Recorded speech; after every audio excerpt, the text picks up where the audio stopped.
Look closely at the iron lace covering the French Quarter. The curling vines, flowers, and geometric patterns appear delicate enough to have been drawn onto the buildings. Today, they frame hotel advertisements, wedding photographs, and the image New Orleans presents to the world. But much of this celebrated ironwork was created by people the city rarely names.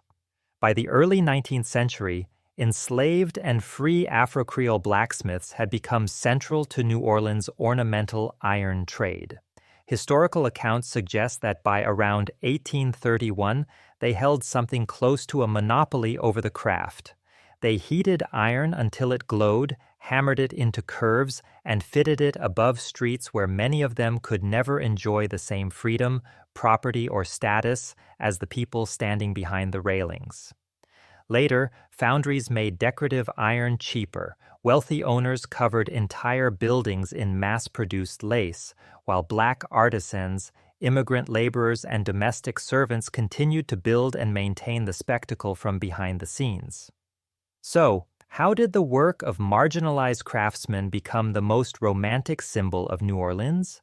Why do we remember the railings but not the people who made them? And what happens when a form of climate survival becomes a luxury backdrop for tourists? The answer begins with a correction, because the structures most visitors call balconies are usually not balconies at all. Stand on Royal Street early in the morning before the crowds thicken and the music spills from open doorways. Look upward. Iron railings stretch across the facades of narrow brick buildings. Some curl around corners, others rise in two stacked levels, creating layers of outdoor space above the pavement.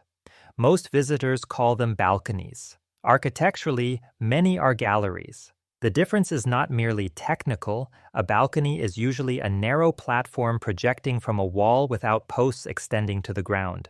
It is cantilevered from the building and often provides just enough room for one or two people to stand outside.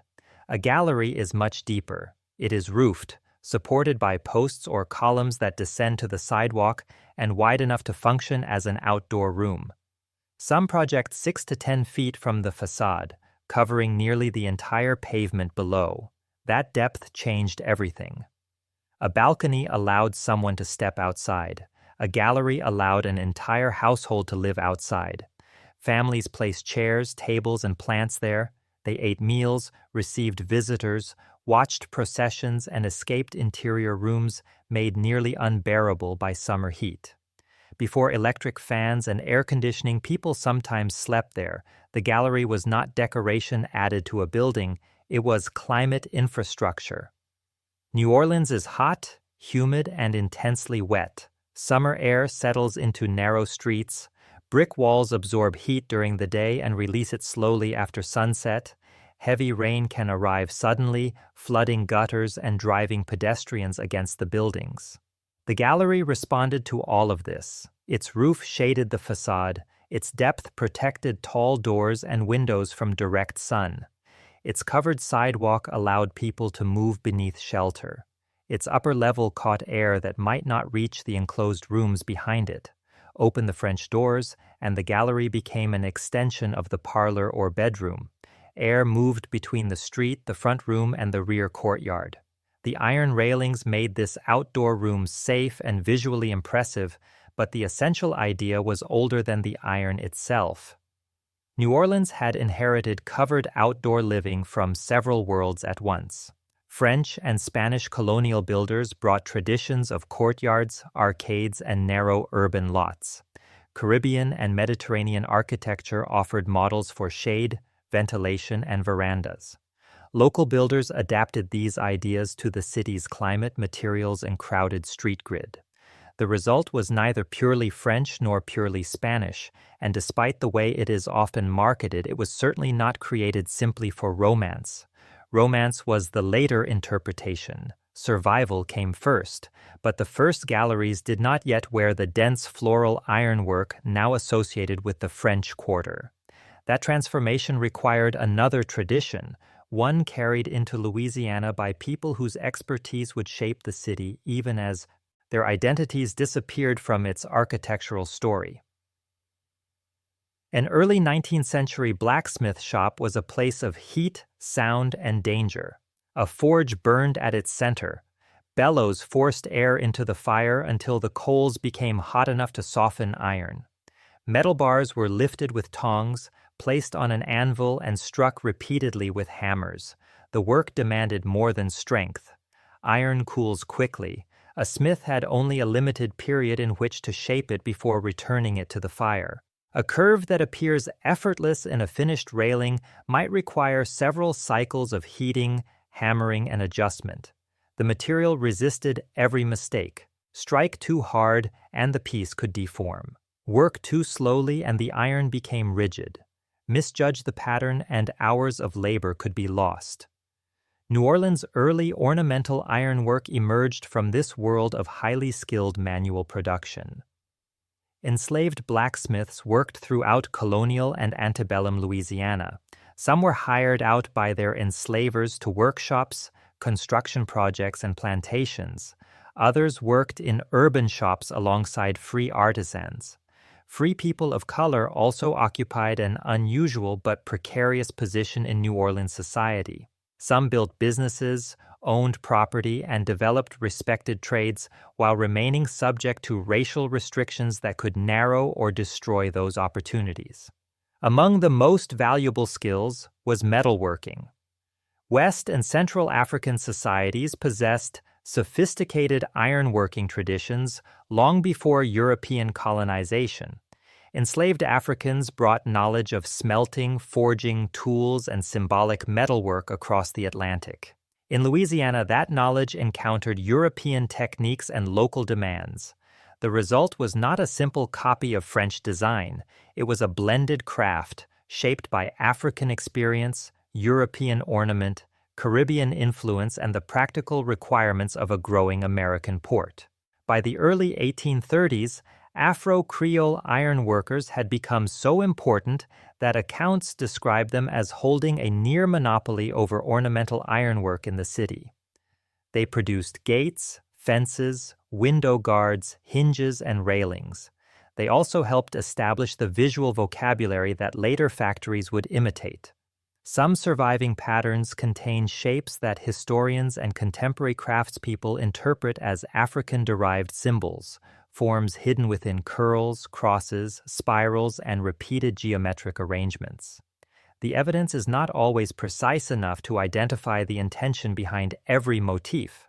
Many artisans left no written explanation of their work. That silence is part of the story. New Orleans preserves thousands of feet of historic iron. It preserves far fewer names of the people who shaped the earliest pieces. Property records identify owners. Architectural histories identify commissioners. Plaques celebrate prominent families.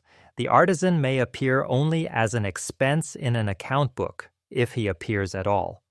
For an enslaved smith, even exceptional craftsmanship did not guarantee control over the value it created. An owner could collect the payment, a property owner could display the railing, the building could appreciate in value for generations. The worker who formed the iron could remain legally classified as property. That is the first dark contradiction of New Orleans' iron lace. The railings became symbols of refinement because the violence beneath their creation was kept out of view. But the iron still carries the evidence. Early wrought pieces are not perfectly uniform. Their scrolls may vary slightly. Hammer marks and joints reveal the work of individual hands. Every section required judgment. Every curve passed through fire. Then a new technology arrived, one that could turn handcrafted ornament into a repeatable industrial product. Iron lace was about to spread across the city, and the very success of that expansion would make the original craftsman even easier to forget. Wrought iron and cast iron are often spoken of as though they are the same material. They are not. Wrought iron is shaped. Cast iron is poured. To make a wrought iron railing, a smith heats bars and rods, then bends, twists, joins, and hammers them into a finished form. Each piece carries some variation because hands shape it individually. Cast iron follows a different process. A pattern is created first, a mold is formed around that pattern. Molten iron is then poured into the mold and allowed to cool. Once the mold exists, the same decorative panel can be produced repeatedly. A New Orleans blacksmith once described the difference with a useful comparison. Wrought iron resembles an individual work of art, while cast iron resembles printing from a prepared plate. One is formed piece by piece, the other can be reproduced. During the early 19th century, improvements in smelting made cast iron more abundant and affordable. The hot blast process, developed in the 1820s, reduced fuel requirements and helped increase production. Across the Atlantic world, iron began moving into architecture at a larger scale.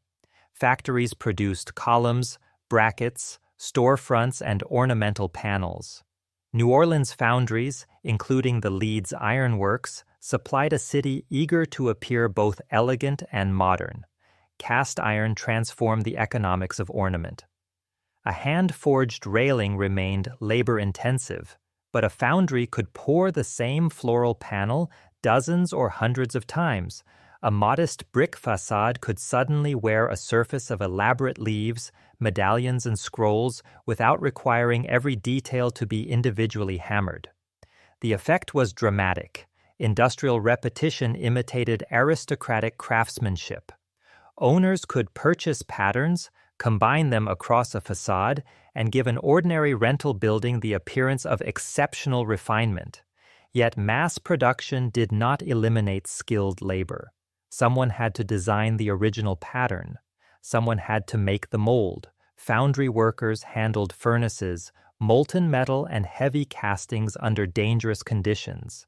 Finishers removed rough edges. Installers lifted the panels into place and adjusted them to buildings that were rarely perfectly straight. Blacksmiths continued to fabricate connectors, repair damage, and fit new industrial components into older handmade systems. The technology changed where the labor occurred. It did not make the labor disappear. But visually, cast iron offered something enormously powerful. It allowed an entire façade to become a pattern. Posts could resemble slender columns. Brackets could appear like leaves. Railings could form a continuous band of flowers across several buildings. At corners, the iron could curve around the intersection, making the street feel like a theater. And unlike many of today's examples, the iron was not necessarily painted black. Mid-19th century color schemes could include soft greens, bronzed finishes, and other tones selected to complement stucco, brick, and shutters. The uniform black iron now treated as timeless French Quarter tradition is partly the result of later taste and restoration. The original streets may have appeared more colorful and less solemn than the image preserved in modern postcards. By the 1840s, the materials, foundries, and urban ambitions were in place. What New Orleans needed was a building grand enough to demonstrate the full potential of the new iron architecture. That building, or rather two matching blocks, would rise beside Jackson Square. And their commissioner had no interest in being forgotten. Michela Almonester de Pontalba was born into one of Louisiana's most prominent Creole families. Her father had helped finance and develop parts of central New Orleans. Through inheritance, marriage, and a long conflict over control of family wealth, she became one of the most formidable property owners in the city's history. Her personal story included violence, litigation, and survival. While living in France, her father-in-law shot her repeatedly during a family dispute. She survived the attack. He then killed himself. Michela eventually returned to New Orleans with money, property, and a determination to reshape the land surrounding what was then called the Place d'Armes. Between 1849 and 1851, she constructed two enormous rows of buildings facing one another across the square. Today they are known as the Pontalba buildings. Each block stretches along an entire side of Jackson Square. 4 stories of brick rise above ground-floor commercial spaces. Upper apartments look toward the square, the cathedral, and the river beyond. Their defining feature is the iron. Continuous cast-iron galleries run along the facades, creating an uninterrupted horizontal stage above the street. Within the decorative panels, Michela placed her initials.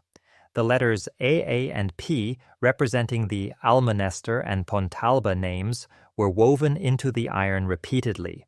She did not merely own the buildings, she signed them. The reported construction cost exceeded $300,000, an extraordinary investment in the middle of the 19th century. The precise modern equivalent depends on how it is calculated, but the historical meaning is clear. This was urban development on a scale available only to immense wealth. Architects and builders translated that wealth into a new kind of rental property. The apartments combined practical climate design with social prestige. Tall openings connected front rooms to the galleries. Shops below benefited from sheltered walkways and the constant activity surrounding the square. The buildings were both architecture and investment. Every decorative panel enhanced the image of the property. Every upper-floor gallery made the apartments more desirable. Every shop contributed rental income. Michela's iron initials announced personal status, but the buildings were machines for producing revenue. Their influence spread quickly.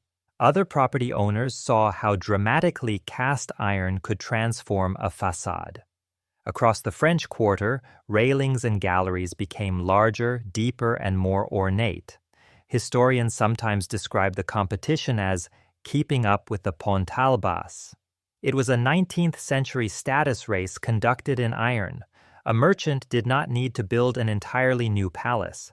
He could attach ornamental galleries to an existing building and make it appear fashionable. A landlord could distinguish one rental property from another. A family could use the gallery as proof that it belonged to the city's cultivated urban class. Cast iron allowed New Orleans to dress itself. But the elegance of the Pontalba buildings rested on several layers of work. Architects planned, masons laid brick, carpenters framed floors and roofs, foundry workers cast panels, ironworkers fitted them, domestic servants cleaned the apartments and galleries after residents moved in. Shopkeepers maintained the commercial spaces below. The Baroness placed her initials in the railing. The initials of the laborers were not included. This pattern would repeat across the city. Owners used iron to make themselves visible. Workers used iron to make owners visible. And the gallery became the stage where that hierarchy could be performed every day. A New Orleans gallery occupied an unusual position. It belonged to the building, but it projected into the public street. It was private enough to hold a family's furniture, yet visible enough for neighbors and strangers to observe nearly everything that happened there. In effect, the gallery created a second-floor sidewalk. Residents could walk along the façade, lean over the railing, and speak to someone below. On connected or closely spaced buildings, neighbors appeared almost level with one another across the street. The city became vertical. Commerce occupied the ground floor. Domestic life appeared above it. From the gallery, a resident could watch deliveries, arguments, celebrations, and processions without entering the street. The elevated position provided both participation and distance. To stand behind iron lace was to see and be seen. That visibility made the gallery a social stage. Furniture communicated status. Plants, curtains, and decorative objects revealed taste. A well-kept gallery suggested a respectable household. A neglected one suggested financial decline or an inattentive landlord. People watched who arrived. They noticed who stayed late. They saw which families entertained and which rooms remained dark. The gallery strengthened community, but it also encouraged surveillance. New Orleans street life unfolded under constant observation from above. During festivals, the social role became even more dramatic. Galleries provided ideal viewing positions for processions and later Mardi Gras parades. Residents invited guests upward. Food and drink appeared, music rose from the street, objects passed between the levels. Modern balcony. Culture, with visitors throwing beads from above, developed from this longer tradition of elevated participation. But ordinary days mattered more than festivals. In summer, the gallery offered relief. Interior rooms in dense row houses could become stifling. Even with tall ceilings and open windows, heat accumulated in brick walls. Rear rooms received less air and light. Mosquitoes complicated every attempt to sleep outside, but the gallery could still be preferable to a closed bedroom. Families carried bedding outward. Sheets and mattresses turned the gallery into a sleeping porch. The iron railing that symbolized status also prevented someone from rolling into the street during the night. This intimate use is easy to miss when looking at the façade from below. The gallery was not merely where residents displayed themselves, it was where they became vulnerable. They slept there, children played there, laundry dried there, boarders and relatives competed for space there. In lower rent buildings, several households might share a gallery. The elegant outdoor room became a negotiated common area. Who could place a chair where? Who cleaned the floor? Who controlled access? Who was responsible when a railing loosened or a roof began leaking? The same space that offered relief could produce conflict. And behind the gallery, the quality of housing varied enormously. A beautiful railing did not guarantee adequate plumbing. A shaded façade did not guarantee uncrowded rooms. A building might project refinement toward the street while concealing poor sanitation, subdivided interiors and families living several people to a room. Iron lace could improve a building's appearance faster than it improved the lives of its occupants. That fact became more significant as the French Quarter changed from an elite district into something poorer, denser, and more complicated. But before that decline, every gallery depended on another world that the public street was not meant to see, the world behind the façade. From the street, a gallery-fronted building appears to face outward. The iron railing draws the eye. Tall French doors suggest gracious front rooms. The people sitting above the pavement seem to occupy the building's most important spaces. But the household could not function from the gallery alone. Behind the front room, the building extended deep into the narrow lot. Dining rooms, bedrooms, and service areas followed one another toward a rear courtyard. Some interiors were arranged in sequence, requiring residents to pass through one room to reach the next. Others used narrow side halls. The farther one moved from the street, the more private, and often more utilitarian, the spaces became. The rear courtyard was the hidden engine. There, residents found kitchens, storage rooms, wells or cisterns, privies, service structures, and working surfaces. Smoke, food preparation, laundry, and waste management belonged largely behind the picturesque façade. Movement through the building reflected social hierarchy. Owners, guests, and tenants entered from the street and occupied gallery-facing rooms. Servants, delivery workers, and tradespeople often used rear or side routes. In wealthier households, enslaved domestic workers and later paid servants carried food, cleaned rooms, maintained bedding, and managed the physical demands of daily life. The gallery's effortless appearance required constant effort.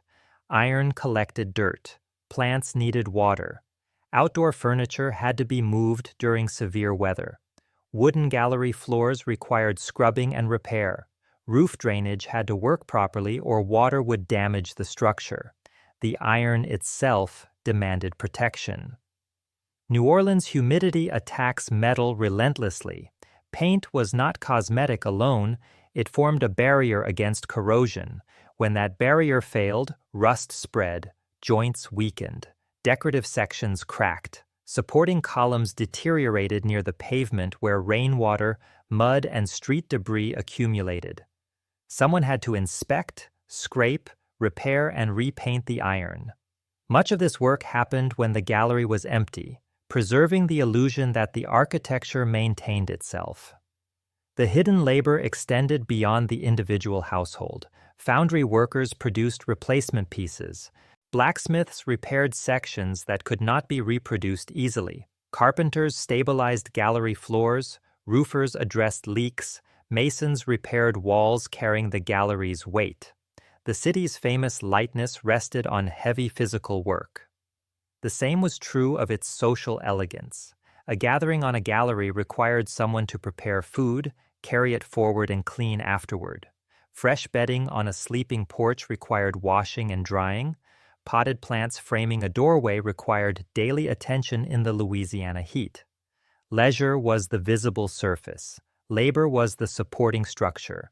And because domestic service in New Orleans was inseparable from slavery and later racial inequality, the gallery became part of a larger architecture of concealment. Black skill appeared in the iron. Black labor appeared in the household. Black people were nevertheless denied equal access to many of the properties, institutions, and political rights that their work sustained. The galleries presented the city as open and communal. The housing system behind them remained sharply divided. Antebellum New Orleans contained one of the most complex racial and social orders in the United States. Its population included white Creole families, Anglo-American migrants, European immigrants, enslaved Africans, free people of color, and mixed-race communities with deep roots in the city. These groups did not occupy equal positions. Law, wealth, language, religion, and ancestry shaped access to property and power. Free people of color sometimes owned businesses, homes, and even enslaved people themselves. Some achieved substantial social standing, yet their rights remained vulnerable to changing laws and increasing racial restrictions. Enslaved people had far less protection. They could be bought, sold, punished, or separated from their families. Urban trade sometimes gave enslaved craftspeople greater mobility than plantation laborers, but that mobility existed within ownership. A blacksmith might travel through the city, handle valuable materials, and perform work for wealthy clients while lacking control over his own body and earnings. This is the world in which New Orleans's early iron tradition developed. The city needed black expertise. It did not offer black artisans equal recognition. After the Civil War, legal slavery ended, but racial hierarchy reorganized itself. Jim Crow laws, discriminatory employment, and segregation shaped where black residents could live, work, and own property. Black and Creole families continued occupying and maintaining parts of the French Quarter, artisans continued repairing the iron, domestic workers continued supporting households and businesses, but the most desirable gallery apartments and profitable commercial properties remained unevenly distributed. This produces a second contradiction. The gallery is often celebrated as an architecture of shared public life. People stand above the same street. They watch the same parade. They experience the same breeze. But the right to occupy that gallery was never shared equally. Property determined elevation, class determined comfort, race often determined access. The building made social differences visible. An owner or prosperous tenant stood above the pavement behind ornamental iron. A worker entered through the service route. A street vendor remained below. The architecture brought people physically close while preserving their positions. And yet the gallery also allowed social interactions that more enclosed buildings could not. Music crossed the street, neighbors called upward, children observed adult life, residents watched public events collectively. This complexity matters. The Iron Gallery was not merely a symbol of oppression, nor merely a symbol of community. It was both an effective climate device and a status display. A space of family intimacy and public performance, a product of black creativity and white property power. Its meaning changed according to who stood behind the railing and who remained below it. Those meanings would shift again after the Civil War, when the French Quarter entered a long period of decline. Iron lace stopped looking modern. The buildings became cheaper, and economic failure accomplished something preservationists later struggled to achieve. It kept much of the quarter standing. By the late 19th century, Architectural fashion was moving away from the ornate cast iron galleries that had transformed New Orleans a few decades earlier. New commercial buildings used different structural systems. Reinforced concrete and steel offered new possibilities. Along Canal Street and other prosperous corridors, older structures were altered or demolished to make way for buildings considered more modern. Iron lace began to look old-fashioned. The French Quarter also lost some of its economic prestige. Wealthier residents moved toward newer neighborhoods and streetcar suburbs where freestanding houses offered private gardens, wider streets, and separation from dense commercial life. The quarter's aging buildings became rentals, boarding houses, and subdivided apartments. Maintenance declined. The district developed associations with poverty, vice, and bohemian life. From a preservation standpoint, this decline was unexpectedly fortunate. When land is extremely valuable, owners demolish old buildings to extract more income from the site. When investment disappears, buildings may deteriorate, but they may also remain because no one can justify replacing them. The French Quarter's economic weakness spared many galleries from wholesale redevelopment. Owners patched rather than rebuilt. Tenants adapted existing rooms. Iron remained in place because removing it cost money. Decay became a form of accidental conservation. This did not mean residents benefited. Under-maintained buildings could be dangerous. Plumbing remained poor. Overcrowding strained sanitation. Gallery floors rotted, iron rusted, roof leaks spread through walls. The same conditions that preserved the facades could make daily life difficult. Yet the architectural fabric survived long enough for public attitudes to change. During the early 20th century, writers, artists, and preservation advocates began constructing a new image of the French Quarter. What had been dismissed as old and disreputable became picturesque. Faded stucco looked romantic. Narrow streets felt European. Iron galleries became evidence of a lost, elegant world. The district's poverty was transformed into atmosphere. Tourism took notice. Visitors came seeking jazz, food, nightlife, and architectural character. Photographers discovered that iron lace provided the perfect frame for the city's mythology. The Black and working-class communities who had inhabited the quarter during its decline became less central to the story being marketed. Instead, the public received a smoother narrative: French elegance, Spanish mystery, Creole charm, moonlight through iron. The material survived, its interpretation was rewritten. Preservation would eventually protect many of the buildings, but protection brought a new question. Once the architecture became valuable again, what would happen to the people who had lived there when it was not? Historic preservation saved much of the French Quarter from demolition. Regulations limited drastic alterations. Restoration projects stabilized structures and repaired ironwork. The Pontalba buildings eventually received recognition as National Historic Landmarks. Without these efforts, many galleries might have disappeared. But preservation does more than freeze architecture. It changes economics. Once a district becomes officially historic, its scarcity increases. Visitors seek it out. Businesses pay for access to its image. Properties with original ironwork gain prestige. An apartment that once attracted a working-class tenant because it was old and inexpensive can later attract an affluent renter because it is old and authentic. The same cracks acquire different meanings depending on the market. During decline, they indicate neglect. During gentrification, they become character. Gallery access is now marketed as a premium amenity. Real estate listings promise authentic French Quarter living.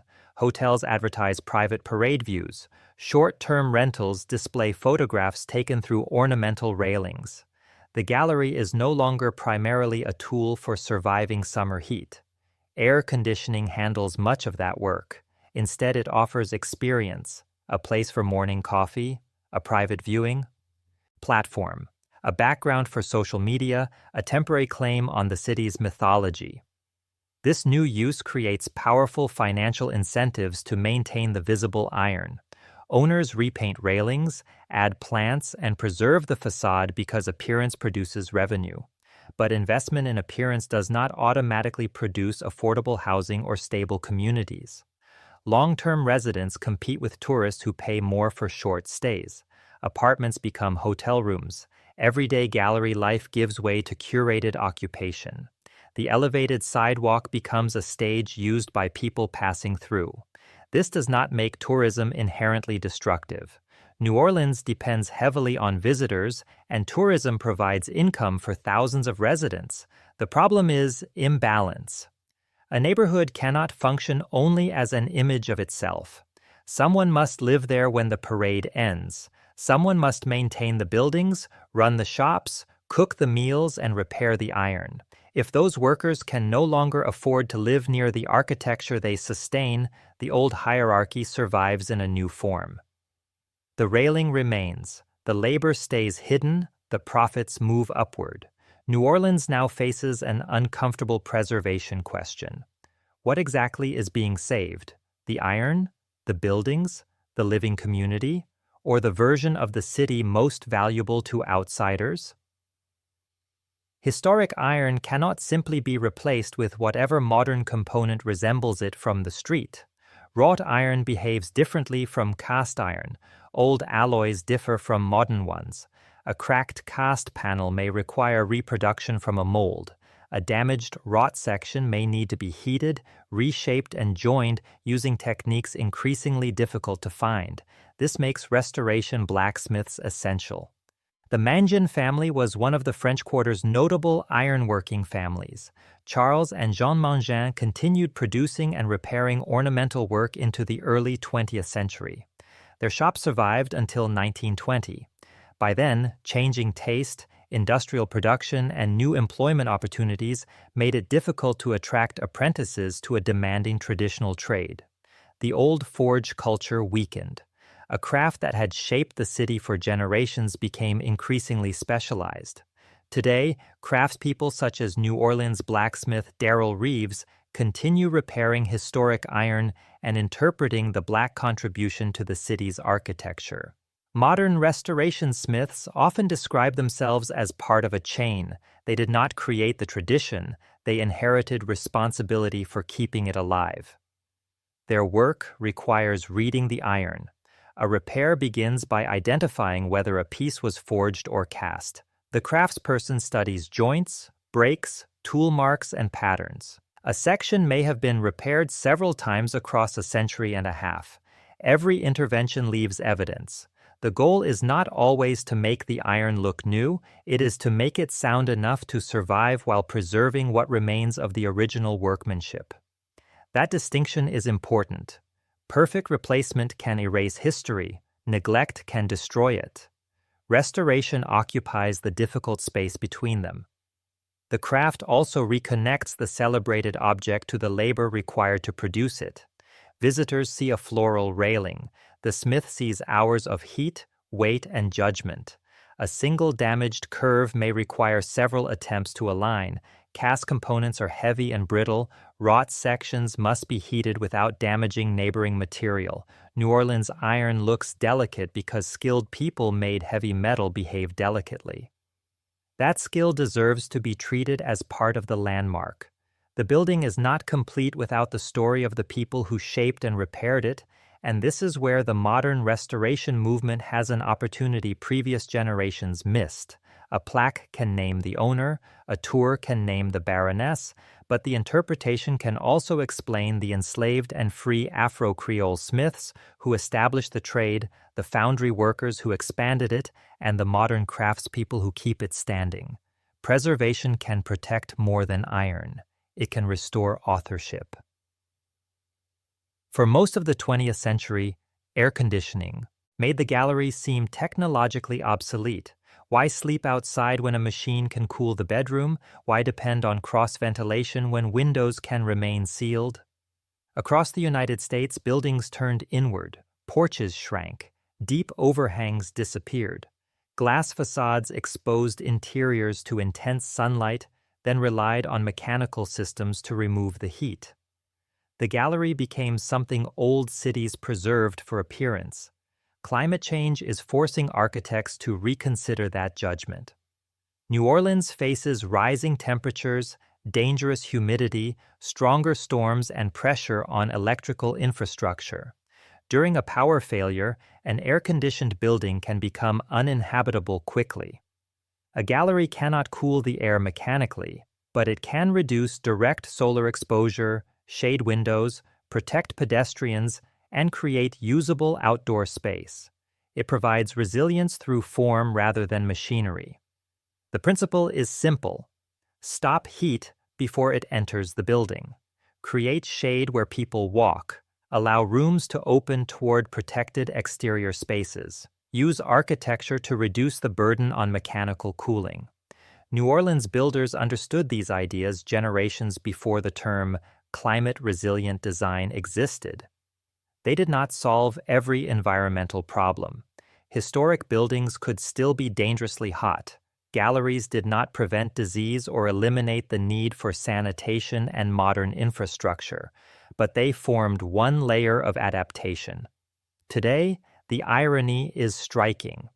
The feature marketed primarily as romance may hold practical lessons for the future.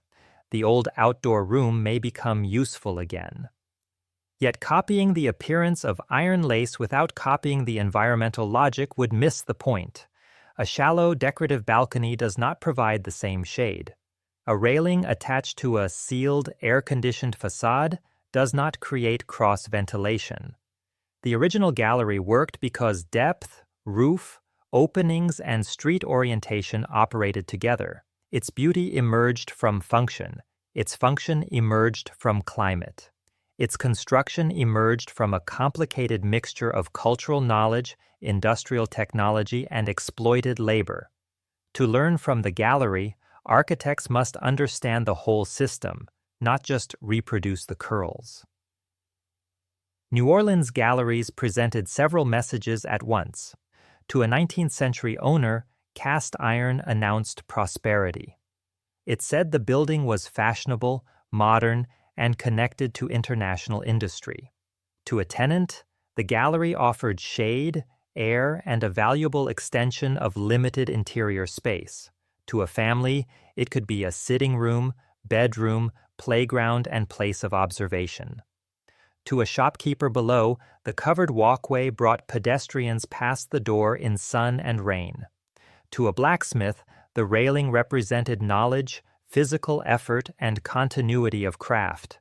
To an enslaved artisan, it could also represent a cruel imbalance, the ability to shape permanent beauty without possessing permanent freedom. The iron was therefore never merely ornamental.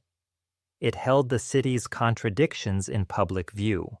Old world style made possible by new industrial production, private property projecting over public pavement, neighborly interaction shaped by constant surveillance, climate adaptation converted into a status symbol, Black creativity displayed on buildings that rarely credited Black creators.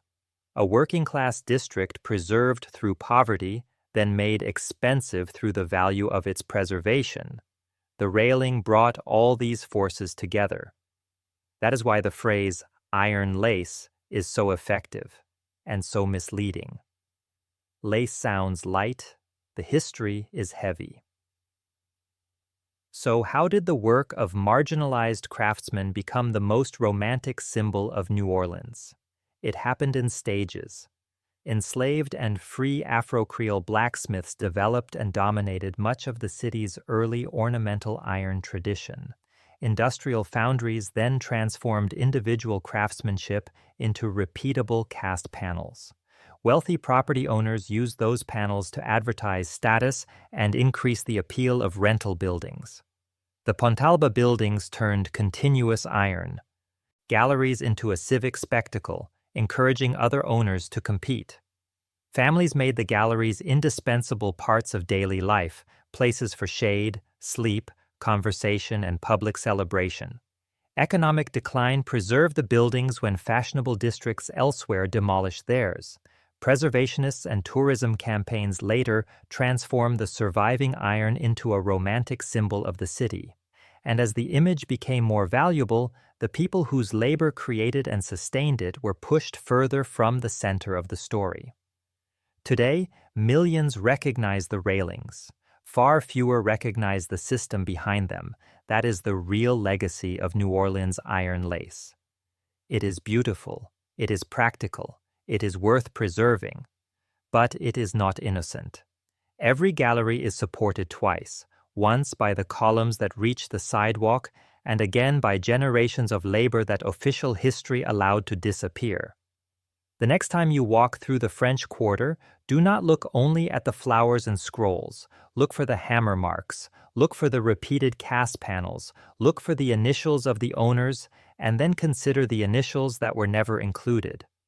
Because the iron does not simply decorate New Orleans, it records who was allowed to sign the city, who was required to build it, and who is still fighting to be remembered.